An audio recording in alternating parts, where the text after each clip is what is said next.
Welcome to Buckets, brought to you by BetMGM, the king of sportsbooks. My name is Matt Moore. I'm the senior NBA writer for the Action Network. This is your Wednesday Best Bets episode in the National Basketball Association. Getting you best bets tonight will be Sean Little, Jay Money, and Albert Wynn, the analytics capper. I will not be giving best bets tonight, but I did have to hop on here because we had big news in the NBA. Last night, got home from come home late night, come home, work sucks, I know. Got back from the Nuggets game at Ball Arena, watching Joker do his work. Was ready to go to bed, had just a gun, was like just about to close that laptop, and bam, got hit with that Woj bomb. James Harden is a Clipper. Finally, our long national nightmare is over.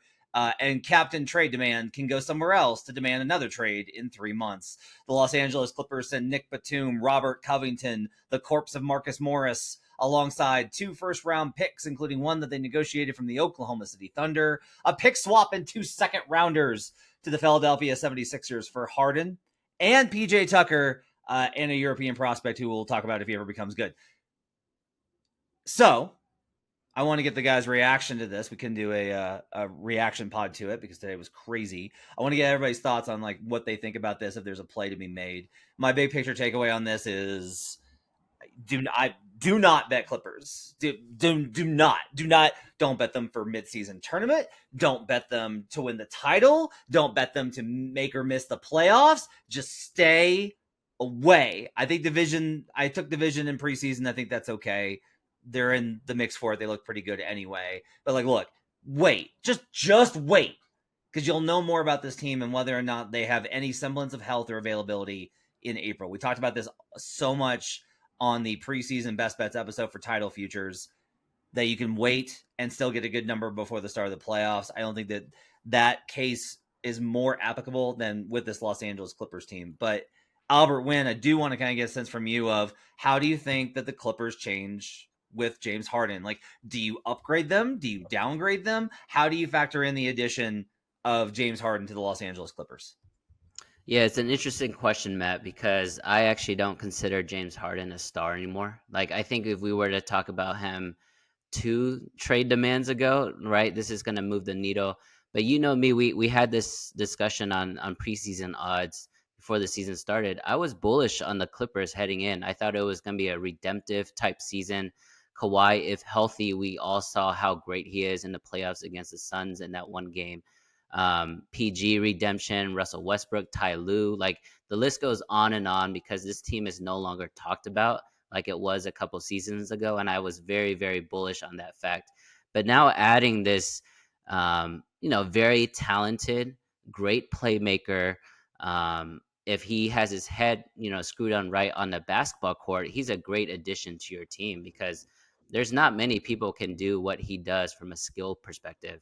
But it's just all the other stuff that people don't really talk about when they're analyzing basketball, right?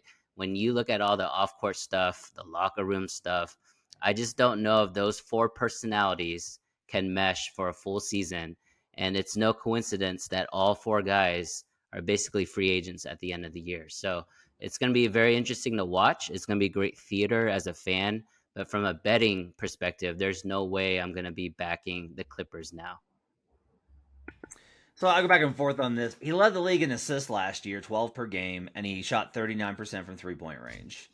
Like, that's a pretty good basketball player. And you talked about the off-court stuff. I will say that he hasn't been in a spot where he really wanted to be since Brooklyn. And you're like, yeah, and how did that work out?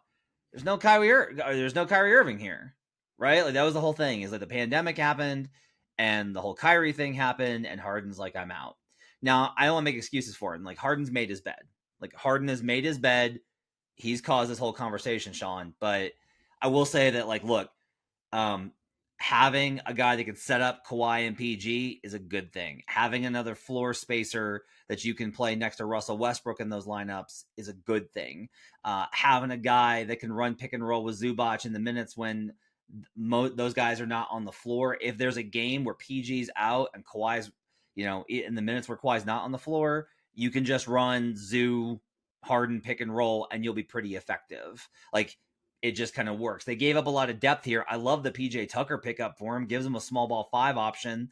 the basketball side of this, I kind of like. It's just a matter of, for the team that has had the biggest problems with guys actually being on the court, you're adding another guy that hasn't been on the fucking court, so it's hard to kind of get on board with it. What are your thoughts on the trade? Yeah, they packed up his boy PJ too, man. They said, PJ, oh, you want to go with your boy? Go on out to LA with him too. Y'all both can go. I'm with AC across the board. We were actually chatting about this earlier in the day. James going to, well, look, before I give my opinion, let's talk about how it moved the future. It did go down to the Clippers now are around plus 1,200 to win the title. It was 20 to 1 plus before that, depending on where you're looking. So it did move the needle quite a bit when it comes to futures tickets and the league title. Now, for me, if James focused on purely being a distributor, even more than he did last year with leading the league in assists, I'm talking about this could be very monumental. I believe that this could be a situation where if he just focused on giving up the rock, it could be a 14, 15 assists a night type of situation. The only problem with James that I have is he still thinks he can score at will. Oh, there's 8 seconds on the shot clock. I guess it's time for me to get to work and do what I got to do and try to get to the bucket and still try to get to the line. And that's just false. He doesn't have that ability anymore, especially on the offensive side of the rock.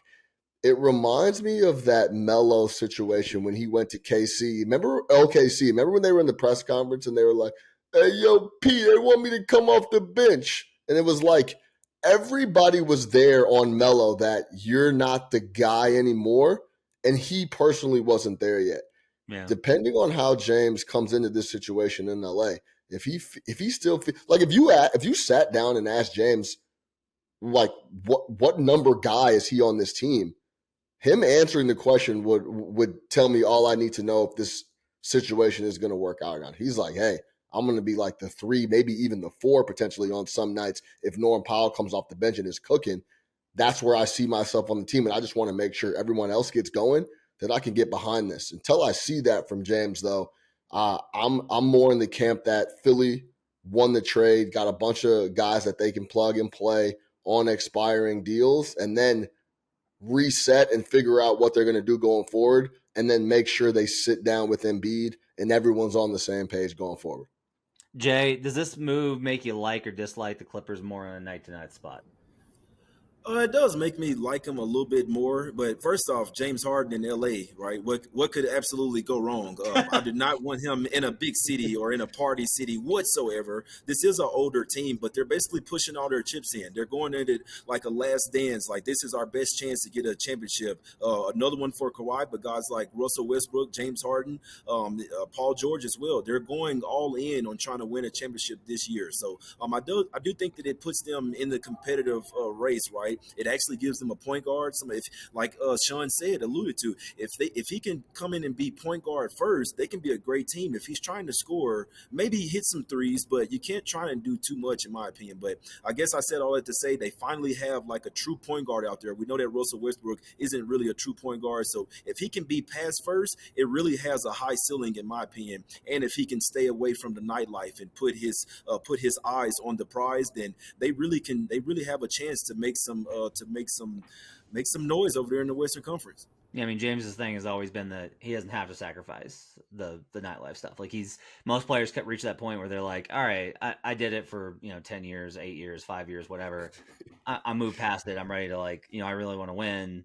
And most of them, honestly, like, they get to a different point in their lives. And James is like, no, like, I'm gonna go out and I'm gonna do what I do. And then I'm going to go in and I'm going to give you 40. And that's and the inability to, you mentioned Melo, it's a good comparison, because just like, you have to be able to self-examine. The best athletes have to be so confident that they can't look in the mirror. They can't recognize those changes because they're too scared of what might be on the other side. For the Sixers, look, long story short, we wrote about it on Action Network today. Brandon Anderson wrote about it. We talked about it on the Monday pod. It was very prescient that Jim Turvey was talking about Tyrese Maxey, most improved player. That number has absolutely cratered. You're getting 200 in some markets. It's less than 300 across the board, 200 in most markets. I'm not going to be surprised if Maxey drops another 30 on Wednesday, that we're going to see this number go to, like, sub 200 starting to get into the 150s for most improved player. I personally don't have a good estimation of whether or not you're chasing too much steam at this point, because I don't have like a percentage chance of what's going to happen. Like on some, do I think that Tyrese Maxey is far and away best set up right now, more than any other player by margin, to win most improved player? I do. He's got to do it for 6 fucking months. He's got to stay healthy. The Sixers got to stay together. They got to not, like, we talk about all, we've done all the work on, you got to be a playoff team. You got to be a guy that makes an all-star team in your first appearance. You got to have this point jump, which he definitely is having. He's averaging 10 more points than last season because he averaged 30. Even if that cuts in half, he's in line for those markers. Maxey seems like a very obvious bet, and I've bet him in parlays with, like, I've done Maxey Wembanyama, which is 420 in the market. Wembanyama rookie of the year, Maxey most improved player, and that gets me a position for me to take other shots on most improved down the line. I think if you're a better AC and you're like, if you love betting most improved player, or you were planning on it this season, you know, if there's a long shot that you're very confident in, now's a great time because Maxey's drained a lot of the value. But if you're trying to build a portfolio and it includes Maxey, I have a hard time telling you to bet right now because this thing has been hit so hard since Harden got traded. You know my style, Matt. I don't even call it chasing steam. I don't overreact to the news, right? Everybody right now is betting Clippers title odds. Everybody's betting Maxey most improved. Those are just reactions to just what happened today. Just be patient. It's a 6-month season. Just see how it plays.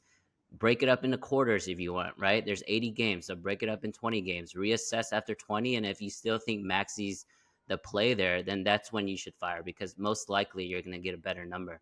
But on the most improved front, it's hard because the argument for Maxey is who else is really in the conversation. And until we have that story starting to be painted, we can't really make an assumption. So right now, if you're betting Maxey, you're just betting Maxey because you believe wholeheartedly in Maxey. But there's 50 other players that could put their name into the discussion. So I'm laying off the most improved. I'm laying off the Clippers title odds as well. Sean, the trade, I wrote about it on Monday night. To me, it's interesting in that all the talk today is like, ooh, the Sixers could then turn around and get a better player than Harden because they got all these expiring contracts and they got the picks.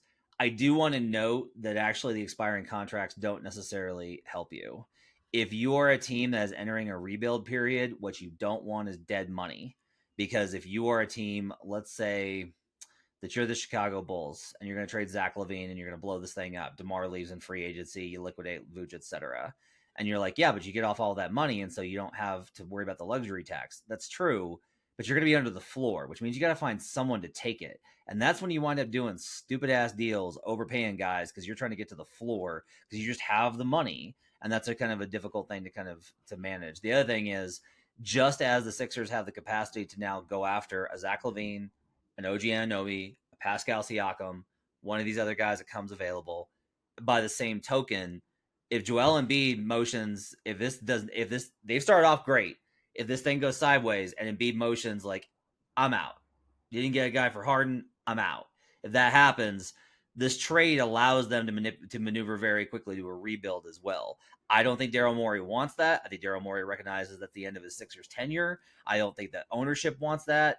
They'll fight like hell to try and keep Embiid locked in and try and compete with him. But I will say that I'm not like, oh, the Sixers are set now and they're going to go get another star and be good. I don't know what the next 3 months, let alone 6 months, let alone year looks like for the Philadelphia 76ers, which is why I think they're also a no bet on futures right now.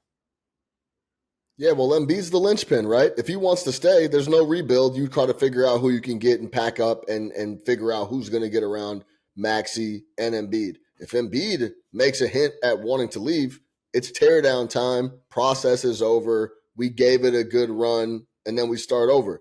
I think the deal gives them flexibility in both ways. That's what I was getting at when it's like, hey, sit down with Embiid and say, hey, what do we want to do? How are you feeling? And then make a decision from there. I also think that's why you had to make the deal earlier than just letting Harden hang around, because what if the next 20 games don't go that well?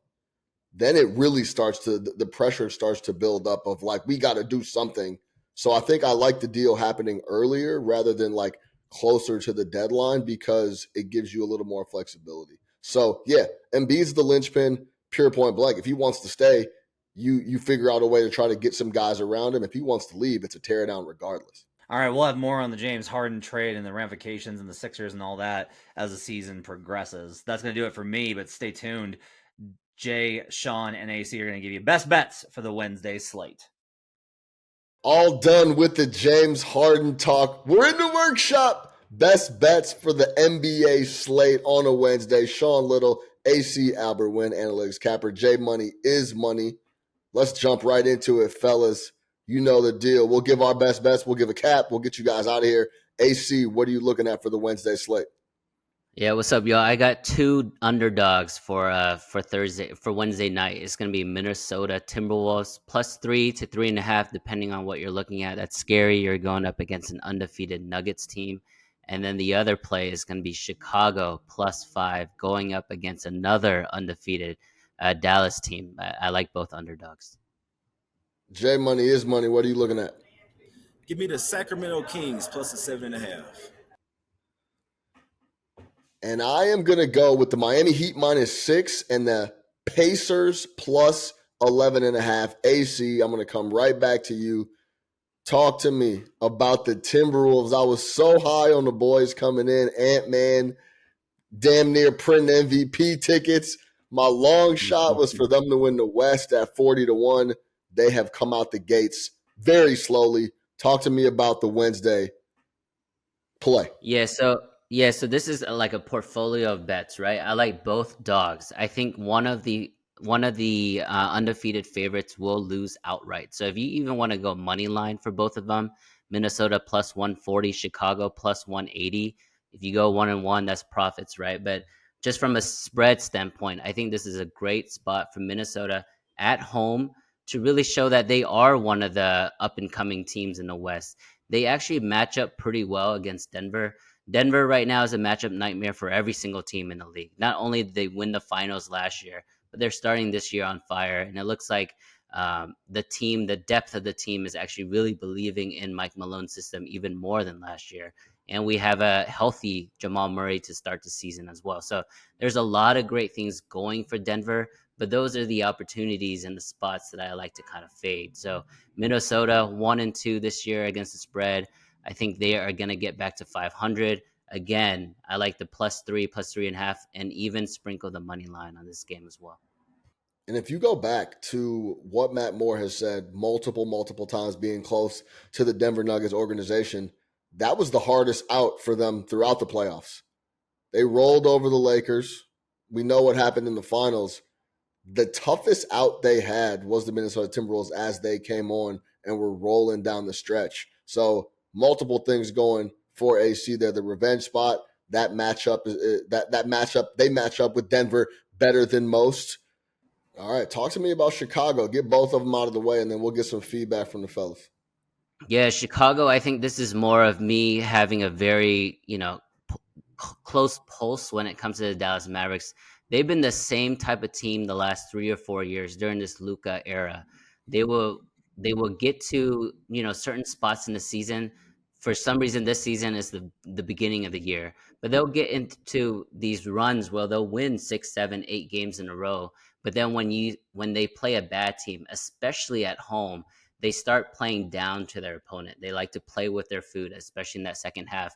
The thing with Dallas, they don't really close out games that well, even though they have Luka, they have Kyrie, they have some good wing guys, and Derek Lively is a great rookie at center, but they don't shoot free throws well. And when you don't shoot free throws well as a 5, 6, 7 point favorite, that's when you lose the cover. And I think Chicago is going to be, not only knocking on that back door late in the fourth quarter, but I think it's going to be a 1 or 2 possession game. And I like the value here for Chicago.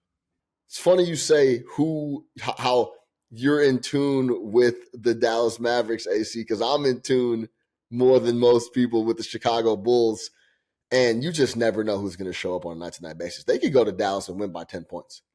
They could go to Dallas and lose by a dozen. So that's been the story throughout the year. I watched Dallas this morning because, I'm on the East Coast, the late games. I go to sleep, bro. I get up in the morning, I get a cup of coffee, and I watch the game in the morning.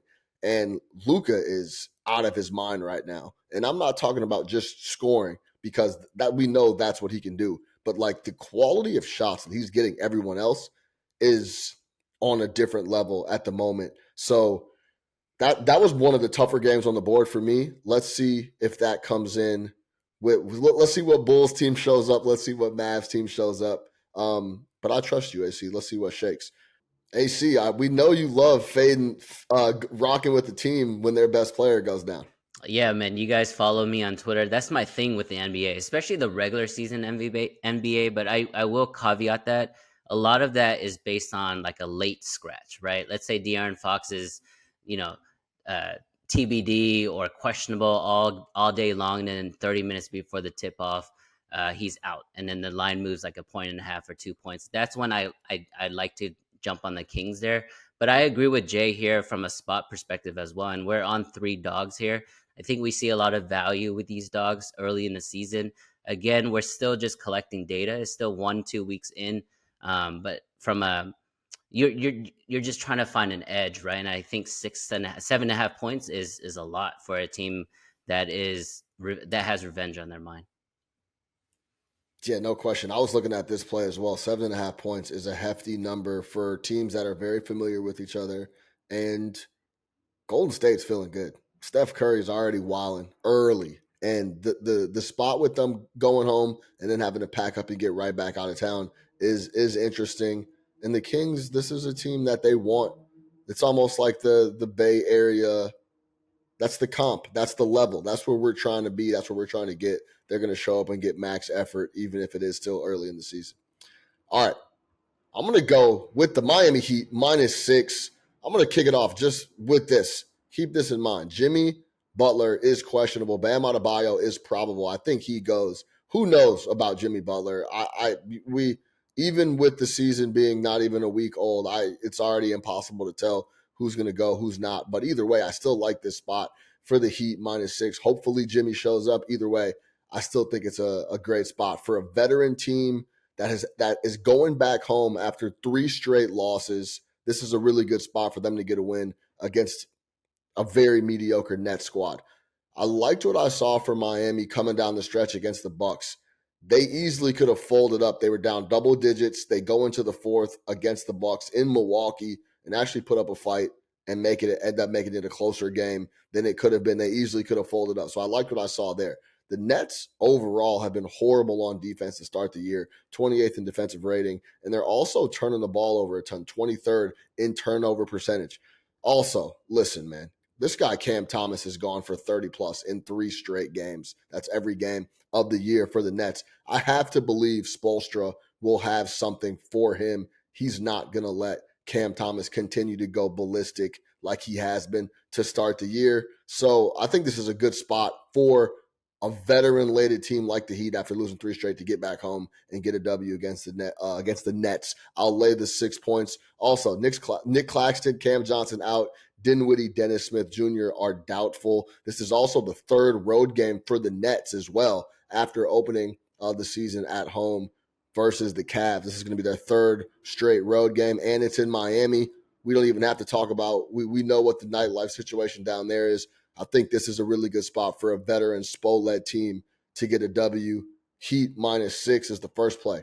Second play, similarly to Jay and that idea of just an inflated number, I'm taking the Pacers plus 11.5 versus the Celtics. The Pacers have had a solid start to the year, right? But this is going to be their first real test. They smoked the worst team in the East, the Wizards, who are giving up 125.5 a night. They beat the Cavs without Mitchell, Garland, and Allen. Then they lost to the Bulls on just an absolute horrendous shooting night. They were 12 for 46 from 3, got outscored 34-22 in the fourth. That said, I believe this number is too big for a Pacers team that is going to be able to keep up offensively. That's what they do. The pace is high. They want to get out up and down when Boston wants to play a little slower. But either way it goes, the Pacers are going to be able to score. 4th in offensive rating, number 1 in assist percentage, Also, they've been taking care of the ball. Last year, they were 23rd in turnovers. Right now, they're number 4 in turnover percentage to start the year. That's big. That's also Tyrese Halliburton growing up a little bit. I went back and looked at Halliburton versus Drew Holiday. He's 0-3, but he had some decent numbers. 18. He's averaging 18 in those 3 games, 10 assists, 2 steals. So Halliburton has seen Drew Holiday. He won't be spooked by Drew Holiday. And also, if we're talking about a spot here in a non-prime time game in the middle of the week, in the early first 10 days of the season, this is typically a time where Tatum, Brown, and Mazzulla are not really up for this spot. Nothing about this spot is getting those guys jazzed up at all. I'll take the 11.5 with the Pacers, with a team that I know will keep up on offense, and a Boston team where I've seen them absolutely relax in spots like this over the years. Also, last point here, Boston Celtics as double-digit favorites last year, 9-12 ATS. So that number at 11.5 is big. I could be falling right into a trap here, and the Pacers can get absolutely run out the building. I don't think that'll be the case. I'll take the Pacers plus 11.5. I like that spot against Boston because they actually have 3 nights off after this game. So they have the Wednesday night game and they don't play again until Saturday. So they might be already looking for, like an extended, week off. So it's a good spot. I like all the plays we have tonight, to be honest. To recap, 5 plays, 4 underdogs for J Money is Money. Kings plus 7.5, AC Analytics Capper, Timberwolves plus 3, Chicago Bulls plus 5. I'm going with the Heat minus 6 versus the Nets, and I'm going to take the Pacers plus 11.5 versus the Boston Celtics. That's going to do it for the Wednesday edition of Buckets. Make sure you follow all the guys on social media at Analytics Capper, at J Money is Money, at Chicago Flow. That's me. We're back tomorrow for the Thursday edition of Buckets. Make sure you stay locked. We'll see you next time.